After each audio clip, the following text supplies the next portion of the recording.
हाय छात्रों, आज से आपको बीएसएससी का डिस्कशन हम लोग स्टार्ट कर रहे हैं और ऑफलाइन के जितने भी बच्चे हैं सभी बच्चों से आग्रह है कि आप लगातार जुड़े और आप टेस्ट दीजिए सेंटर पर और ऑनलाइन डिस्कशन करिए।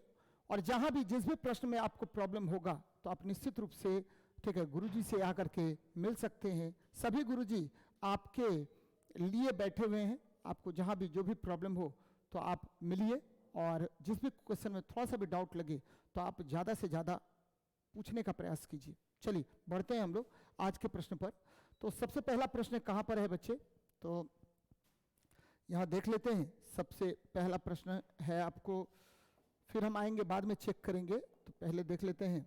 सीधे प्रश्न को देखते हैं कहाँ पर। जो आपका क्वेश्चन नंबर है, क्वेश्चन नंबर मेरे हाथ में है 51 नंबर से शुरू है बच्चे, और ये सब भी क्वेश्चन देख लेंगे हम लोग। ठीक है, सूर्य का कक्षा, सूर्य का चक्कर लगाने वाले, यहाँ देखिए ये भी क्वेश्चन देख लेते हैं। 8 ग्रहों में मंगल सूर्य से कौन से स्थान पर है। तो आसान क्वेश्चन है बच्चे। क्यों आसान क्वेश्चन है?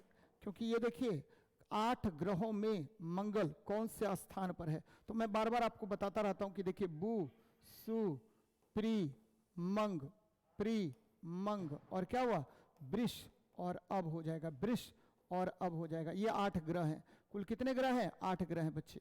तो 8 ग्रहों में ठीक है आपको मंगल पूछ रहा है कैमा स्थान का ग्रह है। आप खुद ही बता दीजिए 1 2 3 और 4, यानी 8 ग्रहों में मंगल सूर्य से, सूर्य यहां पर है बच्चे।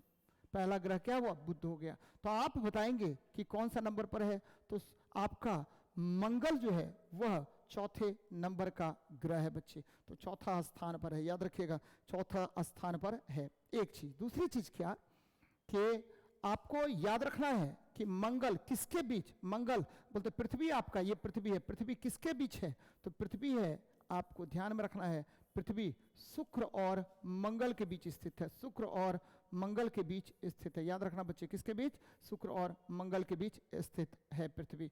और एक चीज और ध्यान में रखना है कि आपको क्या कहा जाता है। तो बच्चे ये याद रखिएगा कि हमारी जो पृथ्वी है, पृथ्वी के लिए सबसे निकट कौन ग्रह है? तो आपको शुक्र है, पृथ्वी का निकटतम ग्रह। पृथ्वी का सबसे निकटतम ग्रह कौन है? तो सबसे निकटतम ग्रह है, निकटतम ग्रह है कौन? तो निकटतम ग्रह ध्यान में रखना बेटा। तो ये हो गया कौन? तो आपको शुक्र हो गया, शुक्र हो गया। ठीक है, भोर का तारा, शाम का तारा किसको कहा जाता है? तो भोर का तारा, शाम का तारा आपको शुक्र को कहा जाता है। भोर का तारा बोलिए, ठीक है, भोर का तारा। चमकीला ग्रह, चमकीला ग्रह, चमकीला ग्रह भी हम किसको कहते हैं? तो चमकीला ग्रह भी आपको क्या होगा? तो आपका शुक्र ही होगा। तो एकदम क्लियर होनी चाहिए, आपका कंसेप्ट क्लियर होना चाहिए, तभी जाकर के काम चलेगा। याद रखिए सभी ग्रह किधर से किधर चक्कर लगाते हैं? तो सभी ग्रह जो है ठीक है आपको पश्चिम से पूर्व चक्कर लगाता है। सिर्फ शुक्र और अरुण जो है वह पूरब से पश्चिम चक्कर लगाता है। तो कुल ग्रहों की संख्या 8 है। प्लूटो को ग्रह की श्रेणी से बाहर कर दिया गया है। तो ये बातें याद रखेंगे तो ज्यादा बेहतर होगा। तो क्लियर हो गया होगा कंसेप्ट शायद आपका।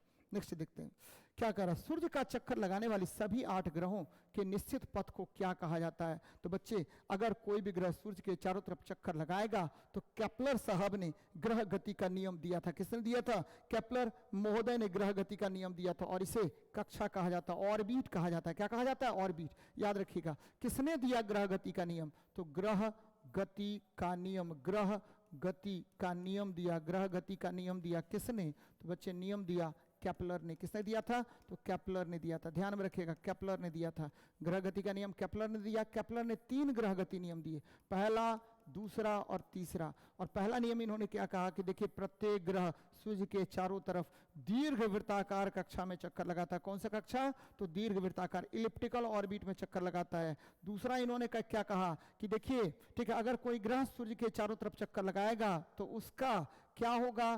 तो बच्चे उसका जो ठीक है क्षेत्रफल में परिवर्तन की दर होती है वह नियत हो जाती है, यानी dA/dt क्षेत्रफल में परिवर्तन की दर यह नियत होगा, ये कहा इन्होंने। और एक और चीज कहा कि देखिए ग्रह का आवर्तकाल महत्तम अक्ष के घन का क्या होगा? समानुपाती होगा। तो ये 3 नियम दिया था। पहला नियम दीर्घवृत्ताकार कक्षा का नियम। और दूसरा नियम तो क्या, आपको क्षेत्रफल में परिवर्तन की दर नियत होती है, यह दिया। और एक और दिया कि देखिए ग्रह का जो आवर्तकाल है वह क्या होगा, तो महत्तम अर्ध महत्तम अक्ष के घन का समानुपाती होता है। तो ये नियम दिया। तो बच्चे एकदम ध्यान में रखिएगा कि पृथ्वी सूर्य का चक्कर लगाने वाले सभी 8 ग्रहों का निश्चित पथ को क्या कहते हैं, तो कक्षा कहते हैं, ऑर्बिट कहते हैं। बच्चे क्या कहते हैं, ऑर्बिट कहते हैं। तो ये ध्यान में रखिएगा, बार बार इस तरह का प्रश्न आपसे पूछेगा। चलिए नेक्स्ट देखते हैं क्या कह रहा है। यहां देख लीजिए, अस्थाई बंदोबस्त है, तो ये सब तो नहीं है, आगे बढ़िए। चलिए बेटा ध्यान में रखिएगा।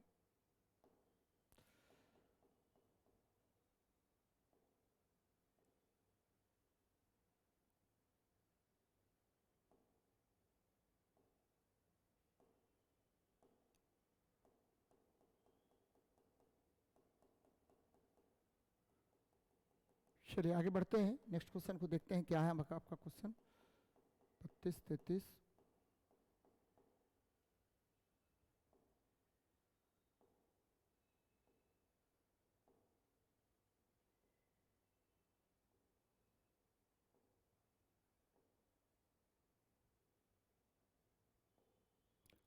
यहाँ देखिए, आयोडीन से कीटाणु रहित पानी की सिफारिश हेतु नहीं की जाती है गर्भवती। देखिए आयोडीन से कीटाणु रहित पानी की सिफारिश हेतु नहीं की जाती है। किसको सिफारिश नहीं किया जाता आयोडीन से, ठीक है। देखिए आपको बच्चे पता होगा, मैं बार बार आपको बताता रहता हूँ कि देखिए आयोडीन जो है, आयोडीन क्या है बच्चे, तो आयोडीन जो है ये आपको आई हो गया, और ये कौन सा तत्व है, तो ये है, आपको ध्यान में रखिएगा कि आयोडीन जो है यह हेलोजन है। क्या है, हेलोजन है, और ये बैगनी ठोस होता है, बच्चा आयोडीन का बहुत सारा उपयोग हम लोग करते हैं, बैगनी ठोस है।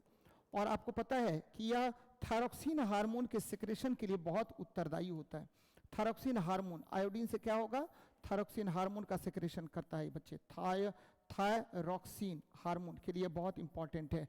और iodine thyroxine hormone thyroid gland को स्टिमुलेट करेगा, और यहाँ से थायरॉक्सिन हार्मोन बहुत अधिक परिमाण में निकलता है। बच्चे हम नमक में क्या करते हैं, नमक में जनरली हम, ठीक है, आपको पोटेशियम आयोडाइड या सोडियम आयोडाइड का मिश्रण का प्रयोग करते हैं नमक में, ठीक है, साधारण नमक में, जिससे नमक बन जाता है आयोडाइज्ड। क्या बन जाता है, आयोडाइज्ड बन जाता है। ध्यान में रखिएगा, आयोडाइज्ड नमक बन जाएगा। और ये आयोडाइज्ड नमक आपको पता है कि गर्भवती महिलाओं के लिए, ठीक है, गर्भवती महिलाओं के लिए, ठीक है, उतना ज़्यादा उपयुक्त नहीं है बच्चे, जितना त्वचा की समस्या से ग्रस्त लोगों के लिए है, 10 वर्ष से कम आयु के बच्चों के लिए है, वृद्धि लोगों के लिए। जनरली गर्भवती महिलाओं को नहीं कहा जाता कि आप आयोडाइज्ड नमक खाइए, उस कीटाणु रहित पानी की सिफारिश हेतु आयोडीन से कीटाणु रहित पानी की सिफारिश नहीं की जाएगी। किसको, गर्भवती महिलाओं को, उसको नमक की सिफारिश दी जाती है। किसकी सिफारिश, तो आयोडाइज्ड नमक की सिफारिश करते हैं, आयोडाइज्ड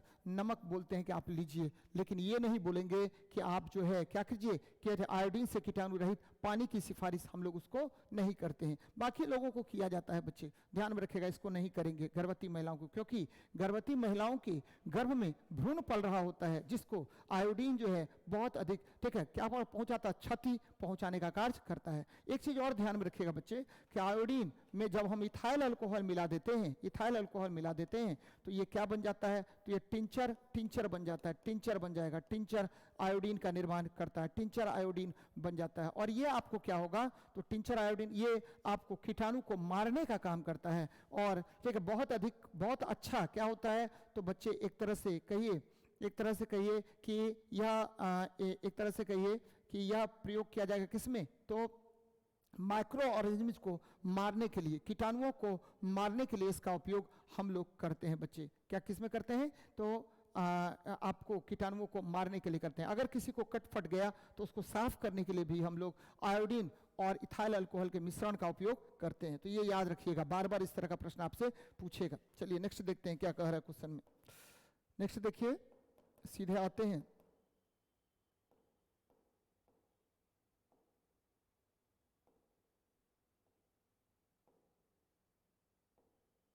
ये देखिए डार्क पेशी डायफ्राम, जो कि आंखों की पुतली, देखिए the dark muscular diaphragm which controls the people I. देखिए बच्चे, अगर सिलियरी मसल्स की बात करेंगे, आपको मैंने बताया है कि देखिए नेत्र लेंस जो है वो लटका रहता है कुछ मांसपेशियों के सहारे, और इसी मांसपेशी को हम बोलते हैं सिलियरी मसल्स। कौन सा मसल बोलेंगे? सिलियरी मसल्स कहते हैं। और ये मसल्स जो है नेत्र के क्या करेगा? नेत्र के, ठीक है, नेत्र के फोकस दूरी को बढ़ाने घटाने का काम करता है। फोकस दूरी को क्या करेगा? तो फोकस दूरी को बढ़ाएगा और घटाएगा। याद रखना नेत्र लेंस की, ठीक है, नेत्र के फोकस दूरी को क्या करेगा? बढ़ाएगा और घटाएगा। और इसी के कारण नेत्र लेंस का सामंजस्य होता है। सामंजस्य क्षमता, सामंजस्य क्षमता को कौन नियंत्रित करता है? तो सामंजस्य क्षमता को नियंत्रित करने का काम कौन करेगा? तो आपको करेगा सिलियरी मसल्स करेगा। यहां देखिए कॉर्निया, कॉर्निया जो है, ठीक है, कॉर्निया में आपको पता होगा बेटा, कॉर्निया नेत्र का बाह्य उभार होता है। नेत्र का बाह्य उभार कौन होगा? तो कॉर्निया होगा। और नेत्र में प्रकाश, नेत्र का बाह्य उभार कौन होगा? तो कॉर्निया होता है। और नेत्र का, ठीक है, नेत्र का बाह्य उभार होगा। और इसी, ध्यान में रखिएगा, इसी के द्वारा प्रकाश नेत्र में पहुंचता है। प्रकाश कहां पहुंचेगा? नेत्र में पहुंचता है बच्चे। किसके द्वारा? तो कॉर्निया के द्वारा। जबकि सिलियरी मसल्स जो है वो क्या करता है? तो वह, ठीक है, आपके नेत्र लेंस के सामंजस्य क्षमता को बरकरार करेगा बच्चे, बढ़ाएगा और घटाएगा। ध्यान में रखिएगा कि नेत्र सिलियरी मसल्स अगर क्या होगा? सिलियरी मसल्स अगर फैल गया तो नेत्र लेंस क्या होगा? मोटा हो जाएगा। याद रखिए थिकनेस ऑफ आई क्या होगा? थिकनेस ऑफ आई बढ़ गया तो फोकस दूरी का मान घट जाएगा और निकटतम वस्तु का प्रतिबिंब रेटिना पर बनेगा। और नेत्र लेंस का अगर सिलियरी मसल्स क्या होगा? सिकुड़ जाएगा तो नेत्र लेंस पतला हो जाता है और आपको, ठीक है, यह क्या होगा? तो प्रतिबिंब जो है कहाँ बनेगा? तो बच्चे फोकस दूरी बढ़ जाएगा। नेत्र लेंस जैसे ही पतला हुआ तो फोकस दूरी का मान क्या हो गया? तो आपको बढ़ गया और आपको क्या होगा? दूरस्थ वस्तुओं का प्रतिबिंब रेटिना पर बनता है। तो निकटतम वस्तु के प्रतिबिंब के बनने के लिए थिकनेस बढ़ जाएगा और दूरस्थ वस्तुओं के प्रतिबिंब के बनने के लिए फोकस दूरी का मान क्या होगा? आपको, ठीक है, बढ़ जाएगा, थिकनेस घट जाएगा। तो ये ध्यान में रखिएगा। ये काम कौन करता है? तो सिलियरी मसल्स कहता है। बच्चे क्रिस्टलीय लेंस, आपको नेत्र लेंस जो है वो उत्तल लेंस होता है। अब हम क्वेश्चन पे आते हैं। ये देखिए कह रहा है कि डार्क पेशी, बच्चे डार्क पेशी डायफ्राम वह आंख की पुतली में होता है और अंधेरे में जाने पर, याद रखिएगा, प्रकाश में जाने पर क्या होगा? तो यह जो है आंख को सिकोड़ देता है, कम प्रकाश को नेत्र में प्रवेश करवाता है। लेकिन, ठीक है, आपको क्या होगा? तीव्र प्रकाश में तो ये काम करता है। अंधेरे में क्या होगा? अंधेरे में जब पहुंचेंगे तो ये धीरे धीरे फैलता है बच्चे, और फिर जाकर के अधिक आपको आंख के आगे थोड़े समय के लिए अंधेरा छा जाता है। यानी ये काम कौन करेगा? तो डार्क पेशी डायफ्राम ये काम करता है और ये आंख की पुतली में पाया जाता है। मैंने क्लियर कर दिया आपको शायद। कॉर्निया, ठीक है, नेत्र का बाह्य उभार होता है, इसी से नेत्र में प्रकाश प्रवेश करता है। सिलियरी मसल्स नेत्र लेंस की मोटाई को बढ़ाता और घटाता है। क्रिस्टलीय लेंस उत्तल लेंस होता है और, ठीक है, याद रखिएगा, यह वस्तुओं का, ठीक है, उल्टा वास्तविक और छोटा प्रतिबिंब रेटिना पर बनाने का काम करता है। तो ये बच्चे बातें याद रखिएगा बच्चे। नेक्स्ट देखते हैं क्या कह रहा है। याद देखिए, किस प्रकार के दर्पण हमेशा एक खड़ी तथा आभासी छवि बनाता है? बच्चे अवतल दर्पण की अगर बात करें तो अवतल दर्पण में केवल एक ही कंडीशन में आभासी प्रतिबिंब बनता है। आभासी प्रतिबिंब कब बनेगा? तो आभासी प्रतिबिंब केवल एक कंडीशन में बनता है। कब बनता है बच्चे? तो जब वस्तु ध्रुव और फोकस के बीच हो। ध्यान दीजिएगा, वस्तु कहाँ है? तो वस्तु ये देखिए, ये पोल हो गया और ये फोकस हो गया। तो ध्रुव और फोकस के बीच में अगर वस्तु रहेगा तो प्रतिबिंब क्या होगा? तो बच्चे आभासी बनेगा, ठीक है, बड़ा बनेगा। ये देखिए आभासी बना और क्या बना? बड़ा बना, वस्तु से बड़ा बना, केवल एक कंडीशन में। बाकी सभी कंडीशन में प्रतिबिंब कैसा बनेगा? तो प्रतिबिंब बनेगा, ठीक है, आपको आभासी प्रतिबिंब बनेगा ही नहीं बनेगा। और सब कंडीशन में क्या बनेगा बच्चे? तो अवतल दर्पण में, अन्य कंडीशन में क्या बनेगा? अवतल दर्पण में प्रतिबिंब कैसा बनता है? तो अवतल दर्पण में अन्य कंडीशन में क्या बनेगा? तो वास्तविक बनेगा। केवल इसी कंडीशन में जब वस्तु ध्रुव और फोकस के बीच होगा तभी आपको आभासी बनेगा। अन्य कंडीशन में क्या बनेगा? तो वास्तविक बनेगा। ध्यान में रखिएगा, वास्तविक बनेगा। और ये क्या हो सकता है? तो ये, ठीक है, ये उल्टा होगा और बड़ा भी होगा और, ठीक है, बराबर भी होगा और छोटा भी होगा बच्चे। ध्यान में रखिएगा, छोटा भी होता है, अलग अलग कंडीशन पर अलग अलग होगा। लेकिन अवतल दर्पण वास्तविक प्रतिबिंब बनाएगा तो उल्टा होगा, बड़ा होगा, बराबर होगा और छोटा होगा। लेकिन आभासी प्रतिबिंब केवल एक ही कंडीशन में बनाता है, जब वस्तु ध्रुव और कहाँ होता है? तो पोल और फोकस के बीच होता है, पोल और फोकस के बीच में। और ये वस्तु देखिए, वह प्रतिबिंब जो है वस्तु से बहुत बड़ा बनता है, बहुत बड़ा बनता है। तो बच्चे यहाँ पर कह रहा है हमेशा एक खड़ी तथा आभासी छवि कि एक खड़ी किस प्रकार के दर्पण हमेशा एक खड़ी, हमेशा हमेशा, ऐसा जरूरी नहीं है बच्चे। अवतल दर्पण वास्तविक प्रतिबिंब भी बनाएगा। उत्तल दर्पण क्या बनाएगा? तो उत्तल दर्पण बच्चे ये आभासी प्रतिबिंब बनाएगा, लेकिन आभासी बनाएगा हमेशा। हमेशा कैसा बनाएगा? आभासी बनाएगा, हमेशा आभासी बनाएगा, आभासी बनाएगा प्रतिबिंब, आभासी प्रतिबिंब बनाएगा, लेकिन छोटा बनाएगा। आभासी बनाएगा और कैसा बनाएगा? छोटा बनाएगा बच्चे। आभासी बनाएगा और कैसा बनाएगा? छोटा प्रतिबिंब का निर्माण करता है। तो हमेशा एक खड़ी, और यहां कर देते बड़ा, कर देते बेटा, क्या कर देते? बड़ा। हमेशा खड़ी तथा बड़ा, which type of mirror always forms an erect, ठीक है, और लार्ज कर दीजिए, लार्ज एंड, ठीक है, वर्चुअल इमेज। तो ये देखिए, ये हमेशा क्या होगा? लार्ज तो बनेगा ही नहीं बनेगा, लार्ज हमेशा ये छोटा कर दीजिए, हमेशा क्या कर दीजिए? बराबर कर दीजिए, तब होगा अच्छा बच्चे। हमेशा बराबर, हमेशा बराबर, ठीक है। ये देखिए, लार्ज मत कीजिए, बराबर कीजिए, हमेशा बराबर, और ठीक है, आपको खड़ा प्रतिबिंब का निर्माण करेगा, तब क्या होगा? ये समतल दर्पण होगा। समतल दर्पण द्वारा हमेशा वस्तु का, ठीक है, कैसा बनेगा? सीधा बनेगा, आभासी बनेगा, और वस्तु के बराबर आकार का प्रतिबिंब बनेगा बच्चे। एकदम क्लियर रखिएगा कंसेप्ट को। मैंने क्वेश्चन में थोड़ा सा सुधार किया। किस प्रकार के दर्पण हमेशा एक खड़ी, बराबर तथा आभासी छवि बनाते हैं? तो हमेशा बराबर बनाएगा, समतल दर्पण बनाएगा। उत्तल दर्पण आभासी और छोटा प्रतिबिंब का निर्माण करता है। तो आंसर क्या होगा? समतल दर्पण। थोड़ा सा मैंने इस क्वेश्चन में, ठीक है, थोड़ा सा चेंज कर दिया बच्चे, भाषा को हल्का सा चेंज किया है। तो ध्यान में रखिएगा कि अवतल दर्पण केवल एक ही कंडीशन में आभासी प्रतिबिंब बनाता है, जब वस्तु पोल और फोकस के बीच होगा। और उत्तल दर्पण है, उत्तल दर्पण आपको हमेशा वस्तु का आभासी प्रतिबिंब बनाएगा, लेकिन छोटा बनाएगा बच्चे। समतल दर्पण वस्तु का कैसा बनाएगा? तो आपको बराबर आकार का और आभासी प्रतिबिंब का निर्माण करता है। तो ये बातें याद रखनी चाहिए आप लोगों को। नेक्स्ट देखते हैं, किस घटना की वजह से पानी के ग्लास में रखा नींबू अपने वास्तविक आकार की तुलना में बड़ा दिखता है? तो बच्चे आपको पता है, प्रकाश का अपवर्तन। यहां देखिए, ध्यान में रखिएगा, मैंने पूर्ण आंतरिक परावर्तन या कुल आंतरिक परावर्तन या कुल आंतरिक प्रतिबिंब नहीं बताया है बच्चे, कुल आंतरिक प्रतिबिंब नहीं बताया है। यहां देखिए, ध्यान में रखिएगा कि मृग तृष्णा किसका उदाहरण? कुल आंतरिक प्रतिबिंब या कुल आंतरिक परावर्तन का उदाहरण है। ठीक है, आपको एक और ले लेते हैं बच्चे, प्रकाश तंतु का कार्य करना। प्रकाश तंतु का कार्य करना, यह किस सिद्धांत पर आधारित है? कुल आंतरिक परावर्तन पर। लेकिन प्रकाश का अपवर्तन, ध्यान दीजिएगा जरा, ध्यान दीजिए मेरी बात पर, ठीक है। आपको ध्यान देना है, क्या ध्यान देना है? तो बड़ा दिखना, क्या दिखना? बड़ा दिखना, ठीक है। फिर क्या दिखना? तो छोटा दिखना, ध्यान में रखिएगा, छोटा दिखना। फिर क्या दिखना? तो आपको, ठीक है, छोटा दिखना। फिर क्या कह रहे हैं? ठीक है, टेढ़ा दिखना, टेढ़ा दिखना, ठीक है। तो ये दिखने वाला काम हो रहा है बेटा। और फिर क्या? आपको टिमटिमाना, टिमटिमाना, ये सभी घटनाएं, टिमटिमाना, ये सभी घटनाएं किस पर आधारित है? तो बच्चे ये आधारित है प्रकाश के अपवर्तन पर। किस पर आधारित? प्रकाश के अपवर्तन पर। बार बार क्वेश्चन पूछेगा कि स्विमिंग पूल कम गहरा दिखता है, किसकी वजह से? स्विमिंग पूल कम गहरा दिखता है, किसकी वजह से? तो आपको, ठीक है, आपको ये कम गहरा दिखेगा किसकी वजह से? तो ये ध्यान में रखिएगा, ये कम गहरा दिखेगा प्रकाश के अपवर्तन की वजह से। ठीक है, तारे टिमटिमाते हैं किसकी वजह से?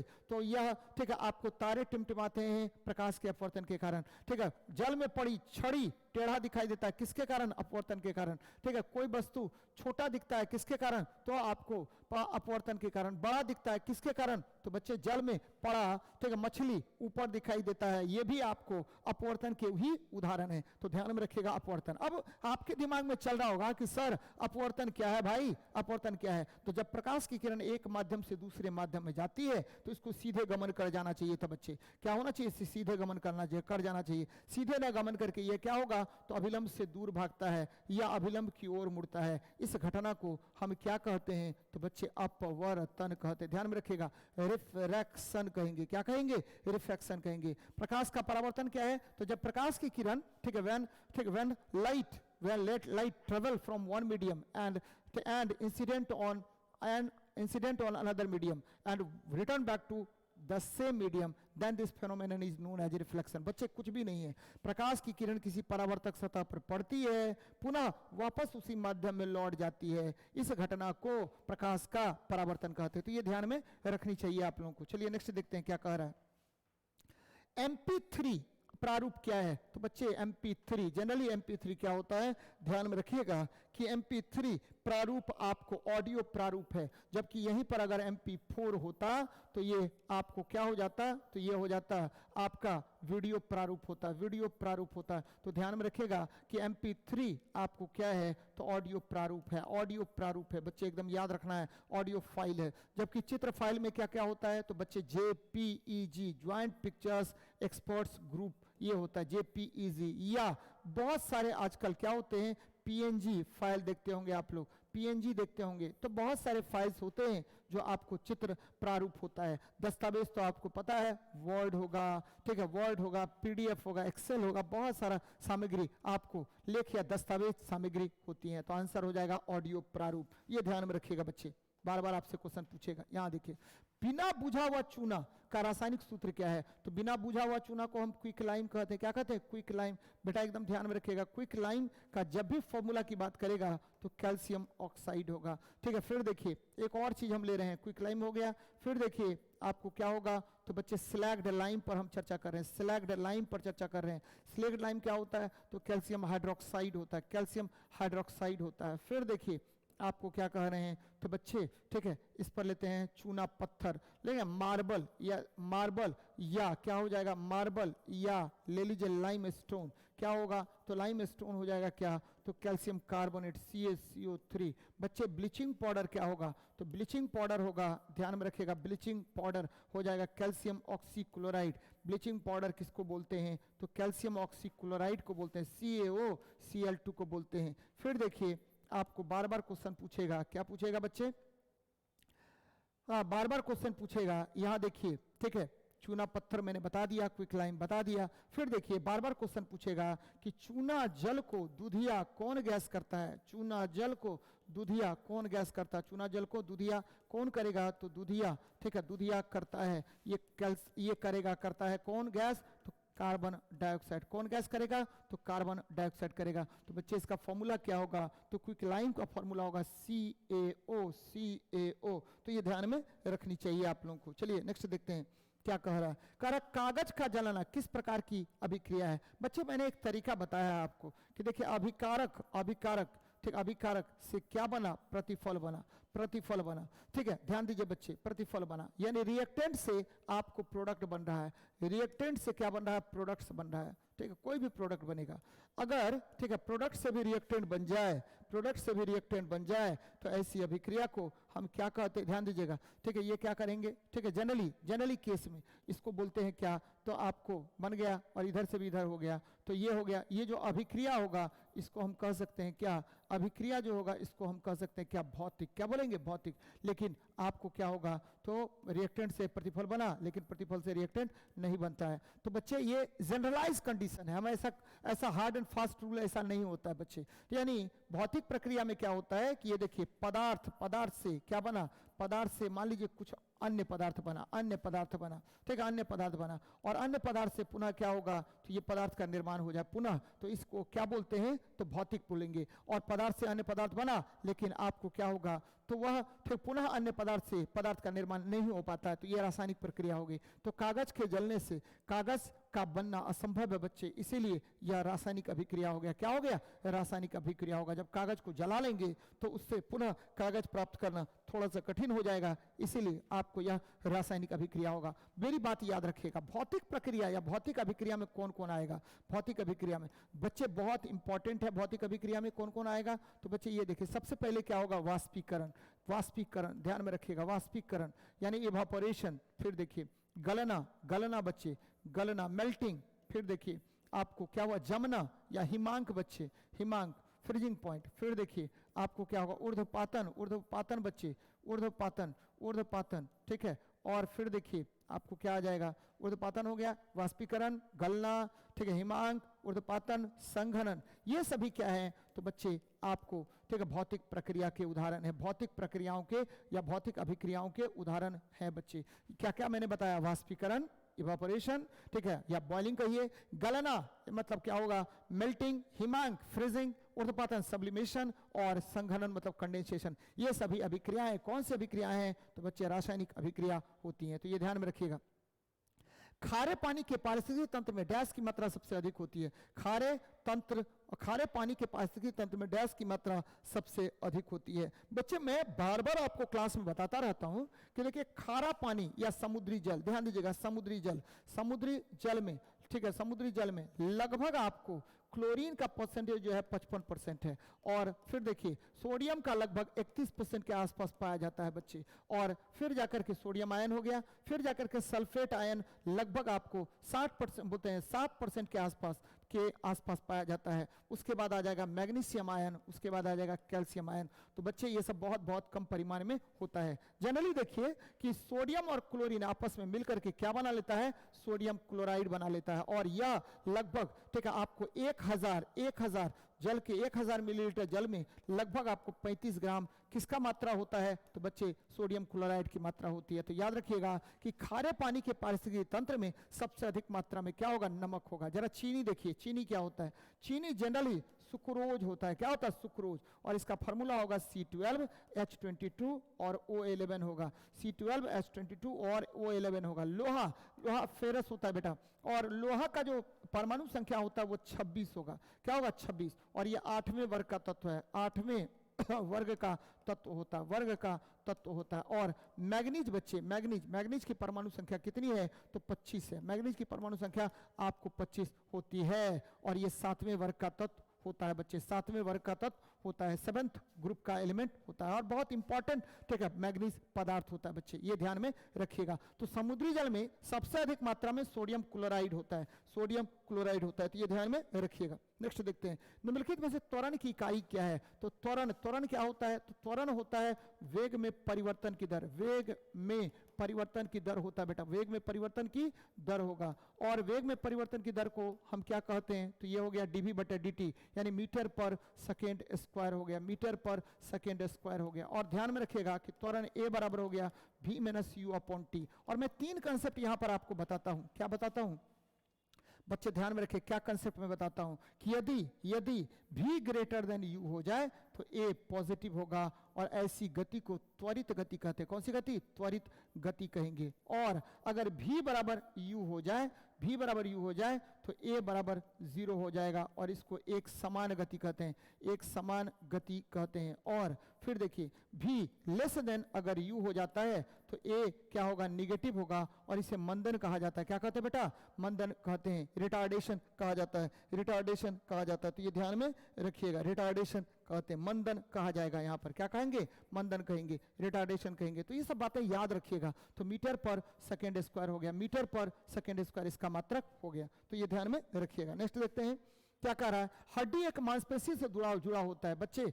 हड्डी आपको मांसपेशी से जुड़ा, हड्डी प्लस मांसपेशी मिलकर के किसका निर्माण करेगा, तो हड्डी प्लस मांसपेशी मिलकर के निर्माण करेगा। इसको बोलते हैं मसल, इसको बोलते हैं बोन, और इसको बोलते हैं मसल। और ये क्या बन गया, टेंडन का निर्माण किया। किसका निर्माण किया, तो टेंडन का निर्माण करेगा, ध्यान में रखिएगा। मसल और बोन मिलकर के टेंडन का निर्माण करता है, तो ये कंडरा बनाएगा। क्या बनाएगा, कंडरा का निर्माण करेगा। जबकि स्नायु, ध्यान में रखिएगा, बोन और बोन आपस में मिलकर के लिगामेंट का निर्माण करता है, बोन और बोन आपस में मिलकर के लिगामेंट का निर्माण करता है। तो ये बातें याद रखनी चाहिए आपको। नेक्स्ट देखते हैं, निम्नलिखित सूची में विषाणु जनित रोग की पहचान कीजिए बच्चे। तो टाइफाइड जो है जीवाणु जनित रोग है, टाइफाइड आपको जीवाणु जनित रोग है। खसरा ये आपको मरविली वायरस से होता है, ध्यान में रखिएगा, मरविली वायरस से आपको यह रोग होगा। और डेंगू ये भी आपको किससे होगा, तो बच्चे विषाणु जनित रोग है, रेबडो वायरस से होता है, विषाणु जनित यह रोग होगा, ठीक है। फ्लेवी वायरस से होता है बच्चे, ये विषाणु जनित रोग है, ध्यान में रखिएगा। और एंथ्रेक्स ये जीवाणु जनित रोग है बच्चे। और मलेरिया ये प्रोटोजोआ के कारण होता है। क्वेश्चन पूछ रहा है विषाणु जनित रोग, तो आपको खसरा हो गया, और ठीक है आपका डेंगू हो गया। यानी 2 और 3, यहाँ देखिए 2 और 3 कहाँ पर है बच्चे, तो 2 और 3 हमको लगता है ये आपको D नंबर आपका आंसर हो जाएगा। क्या होगा, D नंबर आपका आंसर होगा। ध्यान में रखिएगा बच्चे कि टाइफाइड जो होता है, टाइफाइड ठीक है, यह छोटी आंत को प्रभावित करता है, ठीक है, छोटी आंत को प्रभावित करने का काम करेगा। नेक्स्ट देखते हैं, करा उस अजैब कारक की पहचान कीजिए जिसके परिणाम स्वरूप भंडारण हानि होता है बच्चे। तो भंडारण हानि कृंतक के कारण होगा, रोडेंट्स के कारण होगा, जबकि जीवाणु अनेक प्रकार की बीमारी उत्पन्न करता है। जैसे आपको मैंने बताया टाइफाइड किसके कारण होगा, जीवाणु के कारण। टीबी, ट्यूबरकुलोसिस ये भी किसके कारण होगा, तो जीवाणु के कारण होगा। बच्चे आपको ध्यान में रखना है कि बहुत सारे रोग जो है वो जीवाणु के कारण होता है। नमी, नमी अगर खाद्य पदार्थ में है तो आपका खाद्य पदार्थ क्या होगा, खराब हो जाएगा। खाद्य पदार्थ में नमी के कारण वह खराब हो जाता है। नमी के कारण वह क्या होगा, खराब हो जाता है। नमी के कारण खराब हो जाता है, एकदम याद रखिएगा, खराब हो जाता है, याद रखना बच्चे आपको। और दिमाग भी आपको क्या करता है, खराब कर देता है खाद्य पदार्थों को। तो ये सब बातें याद रखिएगा, बार बार इस तरह के प्रश्न आपसे पूछेगा। नेक्स्ट देखते हैं, डैश की उपस्थिति के कारण झींगा और तितलियां एक ही फाइलम में, ठीक है, फाइलम से संबंधित है। झींगा और तितली एक ही फाइलम से संबंधित है बच्चे। क्यों संबंधित है, क्योंकि झींगा जो है और तितलियां बोल रहे हैं एक ही फाइलम से संबंधित है। किसके कारण बोल रहा है, किसके कारण क्वेश्चन में बोला जा रहा है, तो यह याद रखिएगा, संधित पैर होते हैं दोनों में। झींगा आपको पता है इकोनोडर्माटा के संग में आता है। तितलियां आपको पता है बच्चे, तितलियां जो है, ठीक है, ये दोनों एक ही फाइलम में होने का मुख्य कारण क्या है कि इनकी पैरें जो है वो क्या होगा, तो पैरें जो है ज्वाइंटेड लेग्स इसमें पाया जाता है। कौन सा पैर पाया जाएगा, ज्वाइंटेड लेग्स। दोनों में आपको एंटीना भी पाया जाता है और इनकी शरीर क्या होती है, सखंड होती है। लेकिन इनका एक ही फाइलम में पाए जाने का मुख्य कारण क्या है, तो इनका क्या होना, तो ज्वाइंटेड लेग्स का होना है। तो ये ध्यान में रखिएगा। नेक्स्ट देखते हैं, करा वाष्पीकरण की दर निम्नलिखित में से किस पर निर्भर नहीं करती है बच्चे, तो द्रव का रंग, ठीक है, अनावृत तल क्षेत्रफल। बच्चे निर्भर किस पर करेगा, वाष्पीकरण आपको मैंने कई बार बताया है कि देखिए, जब वाष्पीकरण तभी होगा जब ये हम जल लेते हैं या द्रव ले लेते हैं। द्रव ले लीजिए, द्रव का दाब मान लेते हैं पी नॉट है और वायुमंडलीय दाब मान लेते हैं पी है। जैसे ही द्रव का दाब अधिक होगा, ठीक है, आपको वायुमंडलीय दाब से, तो ये क्या होगा, ठीक है, द्रव का दाब आपको वायुमंडलीय दाब से अधिक होगा। वायुमंडलीय दाब से क्या होगा, अधिक होगा, वायु मंडलीय दाब से अधिक होगा। तो आपका क्या होगा, तो वायुमंडलीय दाब से अधिक होगा। जैसे ही अधिक होगा तो द्रव आपको क्या करने लगेगा, वाष्पीकृत होने लगेगा। और वाष्पीकरण एक सतही सरफेस प्रॉपर्टी है बच्चे, सरफेस प्रॉपर्टी है, ध्यान में रखिएगा, सरफेस प्रॉपर्टी होता है। और यहाँ देखिए, वरण वेग, ठीक है, आपको वायु की आर्द्रता, ठीक है, अनावृत तल क्षेत्रफल सब पर निर्भर करेगा, वेग पर भी निर्भर करेगा, ठीक है, और लेकिन कलर ऑफ द लिक्विड पर निर्भर नहीं करता, कलर ऑफ द लिक्विड पर यह निर्भर नहीं करेगा। तो ये ध्यान में रखिएगा, कलर ऑफ द लिक्विड पर यह निर्भर नहीं करेगा। चलिए नेक्स्ट देखते हैं, कंपन का आयाम, ठीक है, स्थित होता है। बच्चे ये कंपन कर रहा है कोई वस्तु, तो कंपन कर रहा है, तो कंपन का आयाम होता है माध्य स्थिति से, ये मीन पोजीशन है, माध्य स्थिति से महत्तम विस्थापन को हम क्या कहते हैं, तो माध्य स्थिति से अधिकतम विस्थापन को हम कंपन का आयाम कहते हैं। यानी कंपन का आयाम क्या होगा, तो कंपन का आयाम, ध्यान दीजिए बच्चे, कंपन का आयाम क्या होगा, तो आयाम हो जाता है माध्य स्थिति से महत्तम विस्थापन। माध्य स्थिति से महत्तम विस्थापन होता है, महत्तम विस्थापन होगा, एकदम ध्यान में रखिएगा, महत्तम विस्थापन होगा बच्चे। यानी माध्य स्थिति से महत्तम विस्थापन को हम क्या कहते हैं, तो आयाम कहते हैं। हम क्या कहेंगे, तो आयाम कहा जाता है। तो ये बातें याद रखिएगा। चलिए नेक्स्ट क्वेश्चन देखते हैं क्या कह रहा है। जब एक चींटी काटती है तो त्वचा में किस अम्ल का अंतःक्षिप्त होता है, तो जब चींटी काटेगा तो आपको फॉर्मिक अम्ल का अंतःक्षेपण होता है, और ये फॉर्मिक अम्ल HCOH होता है बच्चे। फॉर्मिक अम्ल को हम मिथेनोइक एसिड भी कहते हैं, मिथेनोइक एसिड भी कहते हैं। चींटी, भौड़ा, ठीक है, ये जितने भी होते हैं सब में आपको फॉर्मिक अम्ल पाया जाएगा। नाइट्रिक अम्ल जो है वो HNO3 होता है, और इसको हम एक्वाफोर्टिस कहते हैं। क्या कहते हैं, एक्वाफोर्टिस कहते हैं। तो ये ध्यान में रखने वाली बातें हैं। जबकि सल्फ्यूरिक अम्ल आपको बैटरी में पाया जाता है। बैटरी में कौन अम्ल पाया जाएगा, तो सल्फ्यूरिक अम्ल पाया जाएगा। यहाँ देखिए, आपको एसिटिक एसिड क्या होता है बेटा, तो एसिटिक एसिड ये याद रखना है 6%, ठीक है, 6%, ठीक है, आपको एसिटिक एसिड का जलीय विलयन, एसिटिक एसिड का जलीय विलयन, ये क्या कहलाएगा, तो जलीय विलयन कहलाएगा सिरका, जलीय विलयन सिरका कहलाएगा, एकदम ध्यान में रखिएगा, सिरका या विनेगर कहलाता है, सिरका या विनेगर कहलाता है। तो ये याद रखना है। सल्फ्यूरिक अम्ल H2SO4 होता है और ये बैटरी में भरा जाता है। तो ये बातें ध्यान में रखिएगा। नेक्स्ट देखते हैं, एक छोटे खंड से पूर्ण जीव में वृद्धि करने की प्रक्रिया को हम पुनर्जनन कहते हैं। बच्चे याद रखिएगा, सबसे अधिक पुनर्जनन की क्षमता प्लेनेरिया में पाया जाता है, प्लेनेरिया में पाया जाता है, प्लेनेरिया में पाया जाता है। ठीक है, बहुविखंडन प्लाज्मोडियम में होता है, लिख लीजिएगा इसको, प्लाज्मोडियम में होता है, बहुविखंडन प्लाज्मोडियम में होगा। मुकुलन, मुकुलन किस में होगा? तो हाइड्रा में, हाइड्रा निडेरिया संघ का जंतु है। और द्विविखंडन किस में होगा? तो द्विविखंडन आपको अमीबा में होता है। अमीबा में क्या होगा? तो आपको द्विविखंडन होता है। तो ये ध्यान में रखने वाली बातें हैं। चलिए, बहुत इंपॉर्टेंट है बच्चे। यहां देखिए, अगर हम प्रेरित करें कि हवा स्थान ए से स्थान बी पर जा रही है, जा रही है बच्चे, तो जा रही है, ध्यान में रखिएगा, जा रही है कह रहा है, तो क्या होगा? तो बच्चे हवा कब मूव करता है? तो हवा आपको अगर हायर प्रेशर से, ठीक, हमेशा किधर की ओर जाएगा? तो लोअर प्रेशर की ओर जाएगा। ठीक है, हवा हमेशा उच्च दाब से निम्न दाब की ओर जाता है। यानी कह रहा है कि स्थान ए से स्थान बी की तरफ जा रहा है, तो स्थान ए पर उच्च दाब होगा। स्थान ए पर ऊंचाई नहीं बच्चे, उच्च दाब पर है, और बी निम्न दाब पर है। यानी हमेशा हवा का प्रवाह जो है उच्च दाब से निम्न दाब की ओर होता है, ध्यान में रखना है। जब हम पहाड़ पर ऊपर चढ़ते हैं तो क्या होता है? तो बच्चे जैसे जैसे पृथ्वी से ऊपर हम बढ़ेंगे तो क्या होगा? तो वायु की सघनता घटती है, ध्यान में रखिएगा, वायु की सघनता घटती है। वायु की सघनता घटेगी तो दाब का मान, वायु की सघनता घटती है, जिसके कारण क्या होगा? तो दाब का मान जैसे जैसे ऊपर जाएंगे तो दाब का मान घटता जाएगा। पृथ्वी पर दाब का मान बहुत अधिक होता है, लेकिन जैसे जैसे ऊपर जाएंगे तो दाब का मान घटता है। यहाँ देखिए, तापमान बढ़ता है, दाब बढ़ता है, तापमान बढ़ता है और लेकिन दाब कम होता है, दोनों बात कम होगा। तापमान और दाब दोनों घटते हैं, तापमान और दाब दोनों घटते हैं, एकदम ध्यान में रखिएगा, तापमान और दाब दोनों घटेगा। क्योंकि बच्चे प्रेशर जो है डायरेक्टली प्रोपोर्शनल टू टेम्परेचर होता है। गेलुजैक के नियम के अनुसार जैसे ही ऊपर जाएंगे तो वायु की सघनता घटती है, जिसके कारण दाब का मान घटता जाता है। तो याद रखना है इसको। नेक्स्ट देखिए, पीने के, ठीक है, पानी के क्वथनांक को का क्या होगा जब थोड़ा सामान्य नमक पानी में डाल दिया जाए? बच्चे मैंने कहा है आपको कि जल में, ठीक है, जल में अगर आप अशुद्धि मिलाएंगे, जल में क्या मिलाएंगे? अशुद्धि मिलाएंगे, तो क्या होता है? अशुद्धि मिलाते हैं तो क्या होगा? अशुद्धि मिलाते हैं, जल में अशुद्धि मिलाते हैं तो क्या होगा? तो बीपी का मान बढ़ जाएगा। लेकिन ठीक है, आपको क्या होगा? फ्रीजिंग पॉइंट का मान क्या होगा? घट जाएगा, हिमांक का मान घट जाता है। तो पानी का क्वथनांक 373 केल्विन के ऊपर बढ़ जाता है, बढ़ जाएगा। ये सही है बच्चे, ठीक है, क्योंकि आपको पता है पानी का क्वथनांक 100 डिग्री सेल्सियस होता है, इसमें 273 जोड़ दीजिए तो क्या होगा? 373 केल्विन हो जाएगा, 373 केल्विन हो जाएगा। तो ये बातें याद रखनी चाहिए, बार बार इस तरह का प्रश्न आपसे पूछेगा। नेक्स्ट देखते हैं, कह रहा है कि जंग को रोकने के लिए सबसे अच्छी विधि क्या होती है? जस्तीकरण बच्चे, जस्तीकरण। क्योंकि ठीक है, आपको पता है लोहा पर जंग लगना, लोहा पर जंग लगना कौन सी अभिक्रिया? तो लोहा पर जंग लगना आपका क्या है? तो बच्चे जंग लगना ऑक्सीकरण, ऑक्सीडेशन रिएक्शन है, ऑक्सीडेशन रिएक्शन है, ध्यान में रखिएगा, ऑक्सीडेशन रिएक्शन है। और लोहा को जंग से बचाने के लिए हम लोग क्या करते हैं? तो जिंक की परत चढ़ा देते हैं, जिंक की परत चढ़ाते हैं, और इसी प्रक्रिया को हम क्या कहते हैं? तो चढ़ाते हैं, इसी प्रक्रिया को हम क्या कहेंगे? तो गैल्वेनाइजेशन कहते हैं, गैल्वेनाइजेशन कहते हैं। तो ये ध्यान में रखिएगा, गैल्वेनाइजेशन कहेंगे।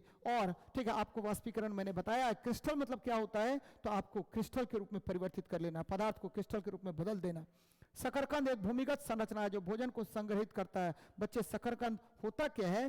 तो आपको इसमें शकरकंद, ये नेफिफॉर्म रूट होगा बच्चे, नेफिफॉर्म रूट होगा, कुंभीकारी जड़ होगा, नेफिफॉर्म रूट होता है, नेपिफॉर्म रूट होता है। तो ये क्या हो जाएगा? तो आपको जड़ होगा। शकरकंद आपको जड़ के रूप में, ठीक है, क्या करेगा? खाद्य पदार्थ को संचित करने का काम करता है। शकरकंद जड़ के रूप में खाद्य पदार्थ को संचित करने का काम करता है। शकरकंद एक भूमिगत संरचना है जो भोजन को संग्रहित करती है। इस पौधे में भोजन कहाँ पर तैयार किया जाता है? क्वेश्चन कह रहा है। तो भोजन संग्रहित होगा आपको यहाँ पर, पौधे कहीं भी हो, पौधे का भोजन कहाँ तैयार होगा? तो पत्ता में ही तैयार होगा, क्योंकि पत्ते में ही क्लोरोफिल पाया जाता है, पत्ते में ही क्लोरोफिल पाया जाता है। भोजन को संग्रहित करता है कहाँ पर? तो ये ध्यान में रखिएगा, भोजन संग्रहित करेगा आपको जड़ में, क्योंकि नेपिफॉर्म रूट होता है। लेकिन भोजन तैयार कहाँ करेगा? तो पत्ते में, क्योंकि पत्ते में क्या पाया जाता है? क्लोरोफिल पाया जाता है, और क्लोरोफिल के कारण ही प्रकाश संश्लेषण होगा और भोजन का निर्माण होता है। तो ये बातें याद रखनी चाहिए आपको। नेक्स्ट देखिए, समतल दर्पण द्वारा बना प्रतिबिंब, मैंने अभी तुरंत बताया क्या होगा। समतल दर्पण द्वारा बना प्रतिबिंब हमेशा एक सीधा प्रतिबिंब होता है, हमेशा एक सीधा प्रतिबिंब होता है। समतल दर्पण आपको ध्यान में रखना चाहिए बच्चे कि इसकी फोकस दूरी क्या होती है, तो अनंत होती है। इसकी पावर क्या होगी, तो शून्य होगी। समतल दर्पण द्वारा प्रतिबिंब कैसा बनेगा, तो सीधा बनेगा। कैसा बनेगा, तो आभासी बनेगा। कैसा बनेगा, तो वस्तु के बराबर आकार का बनता है, वस्तु के बराबर आकार का बनता है, वस्तु के बराबर आकार का बनेगा। ध्यान में रखिएगा, बराबर आकार का बनता है। और कहाँ बनता है, तो दर्पण के ठीक है पीछे बनेगा। और लेफ्ट का कहा जाएगा राइट, और राइट का कहा जाएगा तो लेफ्ट जाएगा बच्चे, तो ये ध्यान में रखिएगा। ठीक है, वस्तु का सीधा प्रतिबिंब निर्माण करेगा। चलिए नेक्स्ट देखते हैं, कह निम्नलिखित में से कौन सा अकेंद्रीय कोशिका होता है, अकेंद्रीय कोशिका होता है। तो बच्चे अकेंद्रीय कोशिका होता है, आपको पता होनी चाहिए कि मानव के लाल रक्त कोशिकाओं में केंद्रक नहीं पाया जाता है, केंद्रक नहीं पाया जाता है, न्यूक्लियस नहीं पाया जाता है, केंद्रक विहीन होता है, केंद्रक नहीं पाया जाता है बच्चे। कहां पर, तो केंद्रक नहीं पाया जाता है। तो ध्यान में रखिए, केंद्रक नहीं पाया जाता है कहां पर, तो ये नहीं पाया जाएगा कहां पर, तो आपको लाल रक्त कोशिकाओं में केंद्रक नहीं पाया जाता है। मानव लाल रक्त कोशिकाओं में केंद्रक नहीं पाया जाता है। ध्यान में रखना बच्चे कि रक्त जो है, रक्त आपको क्या करता है, तो रक्त जो है वो शरीर के तापमान का नियंत्रण करता है। रक्त संयोजी उत्तक है। रक्त जो है, रक्त क्या करेगा, तो रक्त शरीर के तापमान का भी नियंत्रण करता है। तो ये सब बातें याद रखिएगा। नेक्स्ट देखते हैं, यूरेनियम 238 और के 10×10⁻22 परमाणुओं को मिलीग्राम में द्रव्यमान कितना होगा। तो बच्चे आपको पता है, क्या पता है, तो मिलीग्राम में द्रव्यमान की बात कर रहा है। यूरेनियम 238 के 10⁻22 परमाणु के मिलीग्राम में आपको पता है कि 6.022 × 10⁻23 परमाणु का द्रव्यमान कितना होगा। तो बच्चे ये हो जाएगा 238 ग्राम हो गया। और आपको क्या करना है, तो 238 ग्राम हो गया और आपको 10⁻22 निकालना है। तो बच्चे निकाल लीजिए, 238 गुना क्या होगा, 10⁻22 ठीक है बटे 6.022 × 10⁻23 हो गया। तो बच्चे आपको पता है ये कितना हो जाता है, तो 1 ग्राम बराबर कितना मिलीग्राम, तो 10⁻, ठीक है -3 हो जाएगा। क्या होगा, -3। तो बच्चे मिलीग्राम में बदल दिए, 1 ग्राम बराबर कितना होगा, तो 10⁻, ठीक है 10⁻³ मिलीग्राम में बदल लेते हैं। 1 ग्राम बराबर 10⁻³ मिलीग्राम हो जाएगा, 10⁻³ मिलीग्राम हो जाएगा। तो पुट करके देख लीजिए क्या हो जाएगा, तो बच्चे पुट करके देख लेते हैं। 10⁻³ कर दीजिए यहाँ पर 10⁻³, तो 22×3 = 25, इसको ऊपर लेके जाइए। 238 गुना क्या हो जाएगा, तो 22×3 = 25, 25 और में से 3 को घटा दीजिए तो 0 ले लीजिए, यानी 100 बच गया ऊपर बच्चे। तो 22×3 = 25, 25 में से 23 घटा गया 10/2 अब बटा भागा दीजिए 6.022, ये मिलीग्राम में आ गया, ये मिलीग्राम में आ गया। भाग देके कर लीजिए तो 3952 मिलीग्राम हो जाएगा, 3952 मिलीग्राम हो जाएगा। तो आंसर क्या होगा, तो आपको बी नंबर आंसर होगा। ध्यान में रखिएगा बच्चे। यहां देखिए, 2 समान पात्रों ए और बी में 75 डिग्री सेल्सियस पर बराबर मात्रा में गर्म पानी लिया जाता है। कोई बात नहीं, ए की बाहरी सतह को काले रंग और बी की बाहरी सतह को सफेद रंग से पेंट कर दिया जाता है। यहां देखिए बच्चे, ए के बाहरी सतह को, ठीक है किससे, तो आपको ए की बाहरी सतह को काला रंग से कर दीजिए बच्चे, काला। और यहां पर कर दीजिए उजला रंग से, किससे, उजले रंग से कर दीजिए, उजला रंग।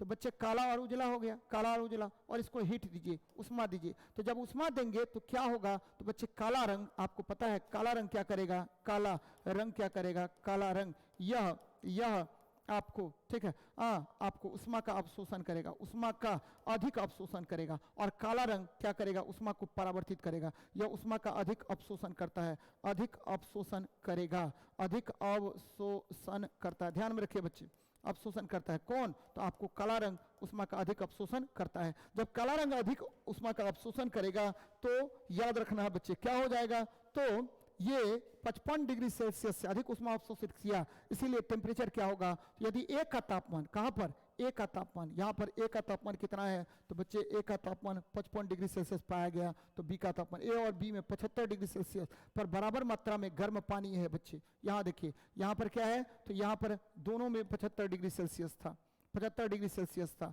और यहां भी 75 डिग्री सेल्सियस था। बोल रहा है कि ए की बाहरी सतह को काले रंग, बी की बाहरी सतह को सफेद पेंट किया गया। 10 मिनट बाद यदि ए का तापमान 55 डिग्री सेल्सियस हो तो बी का तापमान कितना होगा, तो बच्चे काला, जो वस्तु जितना अधिक उष्मा का अवशोषण करता है वो उतना ही अधिक, ठीक है, उष्मा का क्या करेगा, उत्सर्जन भी करेगा, उतना ही उत्सर्जन भी करेगा। तो ए आपको ज्यादा उत्सर्जन करेगा, बी कम उत्सर्जन करेगा, इसीलिए बी का तापमान जो है ए से क्या होगा, तो ए से बी का तापमान जो है वो क्या होगा, ए से अधिक होगा, तो 55 डिग्री से अधिक होगा। तो ये ध्यान में रखिएगा बच्चे, क्योंकि काला वस्तु जो है, ठीक है, गुड एब्जॉर्बर्स और गुड इमिटर्स भी होता है, वो किरचॉफ का नियम है। किरचॉफ के नियम के अनुसार काला वस्तु जो है अधिक ऊष्मा का अवशोषण करेगा तो उत्सर्जन भी करेगा। इसीलिए ठीक है, बाहरी परत जो है जो काला है उसका तापमान कम होगा, और आंतरिक परत जो है जो आपको क्या है उजला है, उसका तापमान क्या होगा, थोड़ा सा काले की अपेक्षा अधिक होगा। तो ठीक है, 55 डिग्री सेल्सियस से वो उसका तापमान क्या होगा, अधिक हो जाएगा।